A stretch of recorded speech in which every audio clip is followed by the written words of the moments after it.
नहीं आपको मिल रहा है, आप हमारे पास किसी भी बच्चे को आप हमारे पास भेज दीजिए, मेरे पास बच्चे आ जाएँ, मैं फ्री ऑफ कॉस्ट उसे सिलेबस दे दूँगा प्रिंट करके। Like some of the student can't afford to join the coaching for the CLAT preparation, so can they do the preparation of the CLAT by their own self or by the self study? जो law पहले 3 साल का एक traditional course हुआ करता था, वो अब आकर धीरे-धीरे 5 साल का एक इंटीग्रेटेड प्रोग्राम में कन्वर्ट हो गया। What would you like to say to all the students who are preparing for the CLAT 2024? 5 साल तो कम से कम एक्सपीरियंस हो, उन्हीं फैकल्टी को मैं कंसीडर करता हूँ।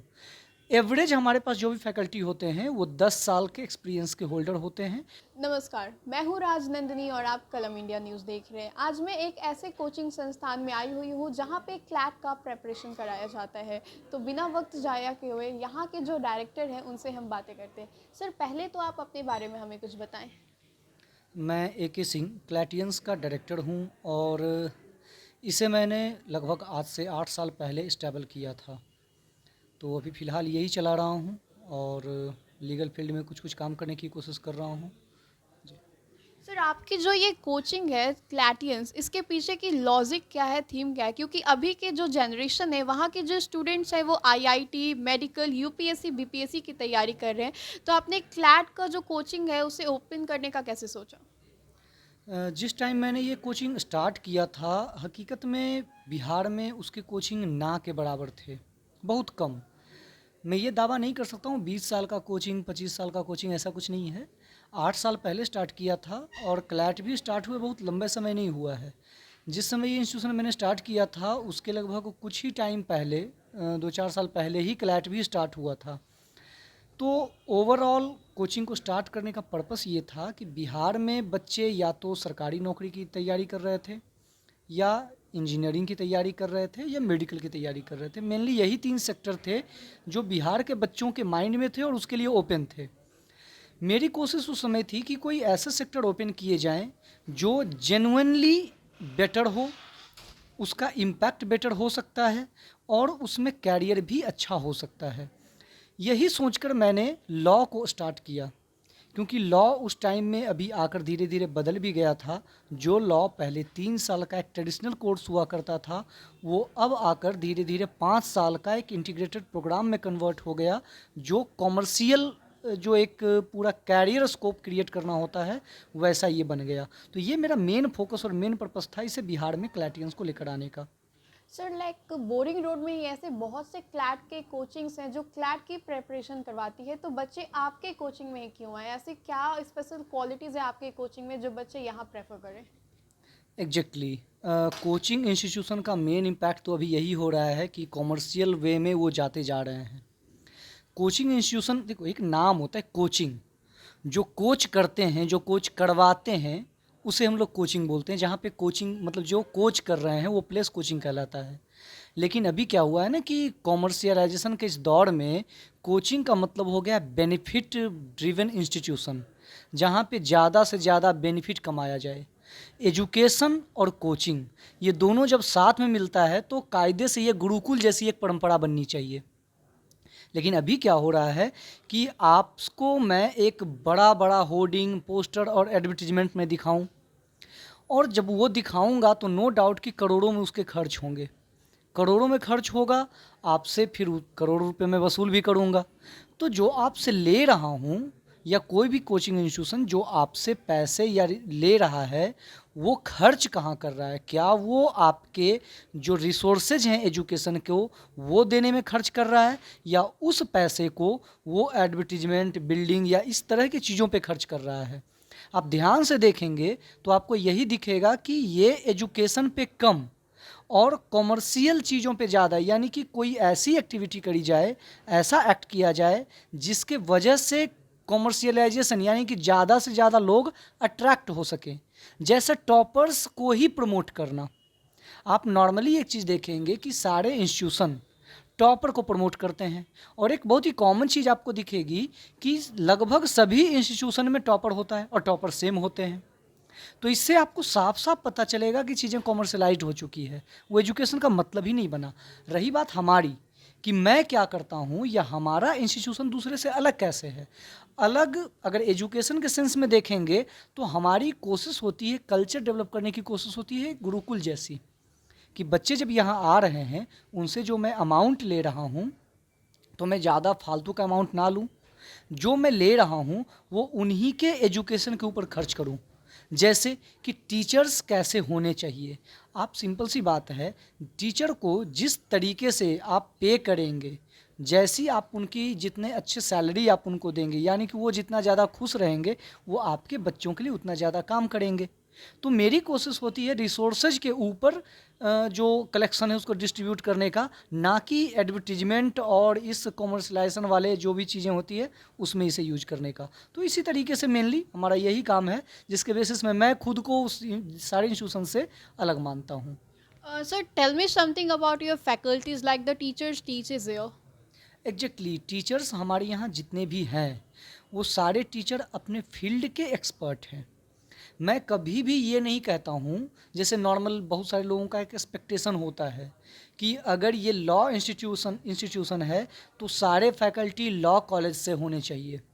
ठीक है, देखिए इसमें 5 सब्जेक्ट होते हैं और लॉ को छोड़ दिया जाए तो बाकी के 4 सब्जेक्ट का लॉ से कोई लेना देना है नहीं। ठीक है, तो इसका मतलब ये है कि सारे सब्जेक्ट के जो फैकल्टी होंगे वो अपने अपने सब्जेक्ट के एक्सपर्ट होंगे। पहला तो ये क्राइटेरिया होता है उनको अपने पास रखने का। दूसरा क्राइटेरिया होता है कि उनका एक्सपीरियंस, ये मैटर करता है।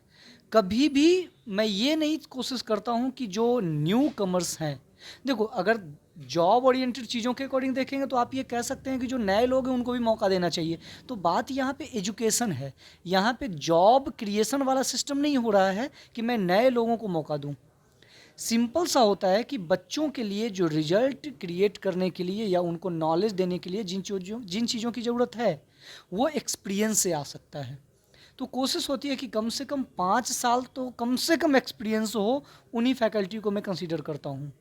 एवरेज हमारे पास जो भी फैकल्टी होते हैं वो 10 साल के एक्सपीरियंस के होल्डर होते हैं।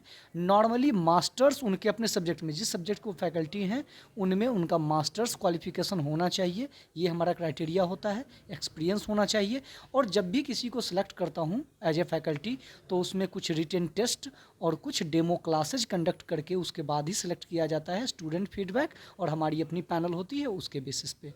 So, like some of the student can't afford to join the coaching for the CLAT preparation. So, can they do the preparation of the CLAT by their own self or by the self study? Perfection IAS, UPSE और BPSC foundation classes के लिए समर्पित संस्थान। यहाँ आपको UPSE selected and interview appeared faculties द्वारा guide किया जाता है। Separate batches for Hindi and English medium. 65वीं और 64वीं BPSC एग्जाम में 69 और 107 रिजल्ट्स एवं 66वीं BPSC एग्जाम में 131 रिजल्ट्स हासिल किया है परफेक्शन IAS टीम ने। Perfection IAS, Kumhrar, boring road, Patna. Self study से आसानी से बच्चे क्लैट निकाल सकते हैं, बहुत हार्ड नहीं है। जेन्युइनली बोला जाए तो इजी है क्लैट, मुश्किल नहीं है। 55% मार्क्स लाने पे आप क्लैट के अच्छे कॉलेज में एडमिट हो जाते हैं, यानी कि टॉप 10 कॉलेज आपको मिल जाता है। अगर आप बिहार डोमिसाइल के बच्चे हैं, अगर आप 55% मार्क्स लाते हैं तो 100% गारंटी है कि आपको CNLU मिल जाएगा, यानी कि पटना का NLU। ये टॉप 10 कॉलेज है। तो मेरे समझ से 55% मार्क्स लाना बहुत ही मुश्किल काम नहीं है अगर स्ट्रैटेजी आपकी सही हो तो। 1 साल सफिशिएंट है इस कोर्स के लिए। लेकिन अब मैटर ये होता है कि कोचिंग का रोल क्या हो सकता है। क्या बिना कोचिंग के बच्चे कर सकते हैं? हाँ, नो डाउट। अगर बच्चे डेडिकेटेड हों, उनके पास अगर कोई प्रॉपर गाइड करने वाला हो और उनके पास कोई अच्छा सा मटेरियल हो पढ़ने के लिए, तो आराम से वो सेल्फ स्टडी करें। हाँ, लेकिन सबसे इम्पोर्टेंट चीज़ है जिस पे ना तो कोचिंग इंस्टीट्यूशन ध्यान देते हैं बहुत सारे, मैं तो दावे के साथ कह सकता हूँ बहुत सारे कोचिंग इंस्टीट्यूशन भी नहीं ध्यान देते हैं, और बच्चे तो बहुत कम ही ध्यान देते हैं, और वो है सिलेबस। क्या है कि अभी क्या है ना कि बच्चे कोचिंग इंस्टीट्यूशन के बनाए हुए सिलेबस को पढ़ते हैं। बच्चे कभी, मैं फैक्ट बता रहा हूँ, ये मैं नहीं बोल रहा हूँ। अभी कुछ टाइम पहले तक नालसार के जो VC थे फैजान मुस्तफ़ा, और जब वो क्लैट कंसोर्शियम के हेड हुआ करते थे, उस समय बहुत ज़्यादा कोचिंग इंस्टीट्यूशन ने उनके ऊपर उंगली उठाई थी कि वो सिलेबस को मतलब आउट ऑफ सिलेबस क्वेश्चन पूछ देते हैं। उन्होंने प्रेस कॉन्फ्रेंस करके यूट्यूब पे लाइव आकर ऑफिशियली उन्होंने सिलेबस पटका और उन्होंने कहा कि ये सिलेबस के बाहर कुछ है ही नहीं, ये कोचिंग इंस्टीट्यूशन की गलती है, बच्चों की गलती है कि वो सिलेबस उसको हमारा देखना चाहिए जिसका वो पेपर दे रहे हैं। बच्चे सिलेबस देखते हैं कोचिंग इंस्टीट्यूशन का। अब सिंपल सी बात है, कोचिंग इंस्टीट्यूशन मैंने पहले ही कहा कि कॉमर्शियलाइज हो चुका है, तो वो सिलेबस भी तो अपने अकॉर्डिंग ही बनाएंगे ना, वो बच्चे के अकॉर्डिंग नहीं बनाएंगे। वो ऐसा सिलेबस बनाते हैं जिससे बच्चे सेटिस्फाइड हो सकते हैं, जबकि ज़रूरत बच्चों को सेटिस्फाइड करने की नहीं होती है, ज़रूरत होती है बच्चों के रिजल्ट को क्रिएट करने की। तो मेरा जो सिलेबस होता है वो सिलेबस आप 100% आपका मैच करेगा कंसोर्शियम के सिलेबस से। यानी कि जो ऑफिशियल सिलेबस है पहले मैं उसे फॉलो करता हूँ, उसके बाद पिछले 2-4-5 साल का जो नया पैटर्न एग्जामिनेशन का उसमें आए हुए क्वेश्चन को एनालाइज करके फिर उसके लेवल पे मैं काम करता हूँ। लेकिन प्राइमरी फोकस हमारा होता है बेसिक जो उसका सिलेबस है क्लैट कंसोर्शियम का, उसको फॉलो करना। अगर इसे फॉलो करेंगे तो सेल्फ स्टडी भी अगर कर रहे हैं, बेटर मटेरियल है, गाइडेंस है, और वो आप सिलेबस कवर कर लीजिए। अगर सिलेबस नहीं आपको मिल रहा है, आप हमारे पास किसी भी बच्चे को आप हमारे पास भेज दीजिए, मेरे पास बच्चे आ जाएं, मैं फ्री ऑफ कॉस्ट उसे सिलेबस दे दूंगा प्रिंट करके। सिलेबस ले जाएं, सेल्फ स्टडी करें, आसानी से क्लैट निकल जाएगा। हमारा रोल या कोचिंग का रोल क्या हो सकता है? रोल ये हो सकता है गाइडेंस का। सभी बच्चे के पास के जो गार्जियन या फादर होते हैं वो जजेस या एडवोकेट नहीं होते हैं। कुछ बच्चे होते हैं जिनका बैकग्राउंड ये लीगल फील्ड का होता है, कुछ बच्चे होते हैं जिनके कोई सीनियर से कनेक्टिविटी रहती है, जो NLU में ऑलरेडी गए हुए हैं, तो वो तो गाइडेंस पा जाते हैं। लेकिन नॉर्मली बच्चे लॉ फील्ड में गाइडेंस उनको नहीं मिल पाता है, तो हमारा मेन रोल होता है गाइडेंस का, एक बेटर स्टडी मटेरियल प्रोवाइड करवाना, एक बेटर गाइडेंस देना। ये इम्पोर्टेंट नहीं है कि वो क्या पढ़ें, इम्पोर्टेंट ये हो जाता है कि वो क्या नहीं पढ़ें। हमारी कोशिश होती है बच्चों को गाइडेंस में कि जो क्या नहीं पढ़ना चाहिए ये उसे बताना। पढ़ना क्या है, सिलेबस तो उसके पास है ही, ठीक है। तो एक टू द पॉइंट चीज़ों को करना, उसको बेटर मटेरियल प्रोवाइड करवाना, प्रॉपर गाइडेंस देना, ये इंपॉर्टेंट है। Okay, sir. At the last, what would you like to say to all the students who are preparing for the CLAT 2024? 2024 का क्लैट 2023 के दिसंबर में होने वाला है।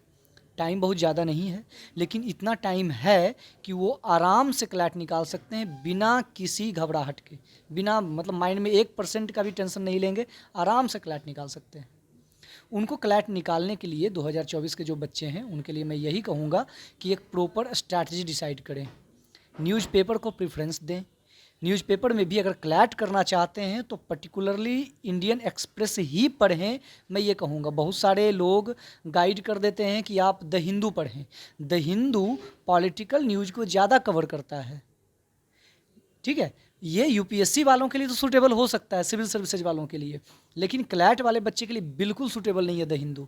उनको कवर करना चाहिए इंडियन एक्सप्रेस, जिसमें उसके लीगल मैटर कवर हो जाएंगे, करंट अफेयर्स कवर हो जाएंगे, और उसके ओपिनियन और एडिटोरियल पार्ट से इंग्लिश कवर हो जाएगा।